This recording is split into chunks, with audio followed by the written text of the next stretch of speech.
With this being the month of love, I want to dedicate this series to the deities of love, both in folklore and mythology. So today, we're going to be talking about Yue Lao, the Chinese god of love and marriage. Now, this story might seem a little outdated, but please bear in mind at the times that these were written. I'm Enygma, and if you've been enjoying the content so far, please make sure to hit that like and subscribe button, as well as that little bell to be notified when my new videos are coming out. The story of the old man under the moon. It's a crazy little tale, but one thing is certain. Just remember, no one can escape fate. Stay a while and listen.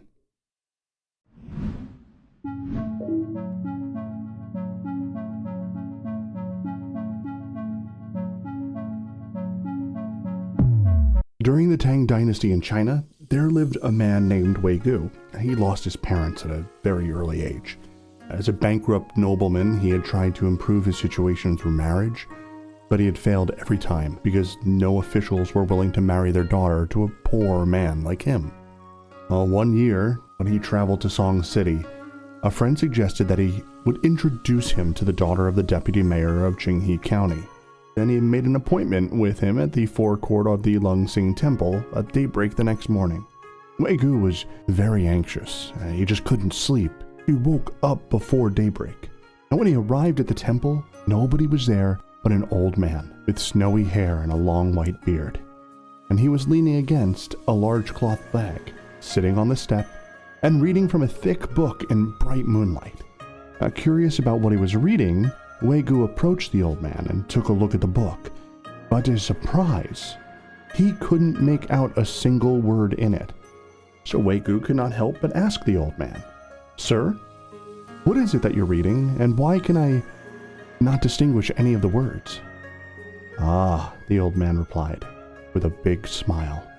"It is a heavenly book. That is why you cannot read it." "Really? What is it about?" "This is a marriage record of all of the people in the world," said the old man. Overjoyed at what he heard, Wei Gu wasted no time to ask about his marriage with the daughter of the deputy mayor of Qinghe County. After checking in his book, the old man said, "I'm afraid it won't work out. It is not your time. Your wife now is only 3 years old, and she will marry you in 14 years. He turned around and patted the cloth bag and continued.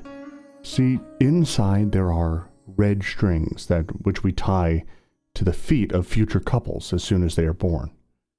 No matter how far they are apart, and no matter how different in position, they will finally be drawn together by a red string and get married. Young man, your feet have been tied. Why take all the trouble to seek your match?"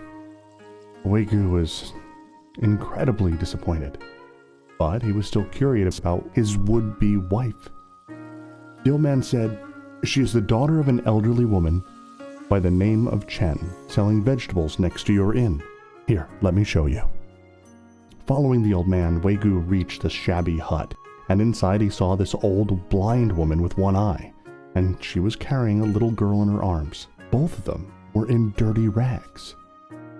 Shocked by this, Wei Gu begged the old man, "Sir, is there any way to change my marriage?" "Oh, no. I'm afraid not.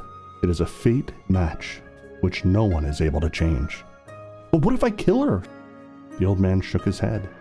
"She is destined to marry you. How could you kill her?" And then he disappeared. Wei Gu was so furious from shame that he lost his mind. Running back to his inn, taking his sword, breaking into the shabby hut, Wei Gu stabbed the little girl and then fled with the cries of the old woman. Wei Gu did not dare go back to his hometown. Instead, he joined the army under a false name.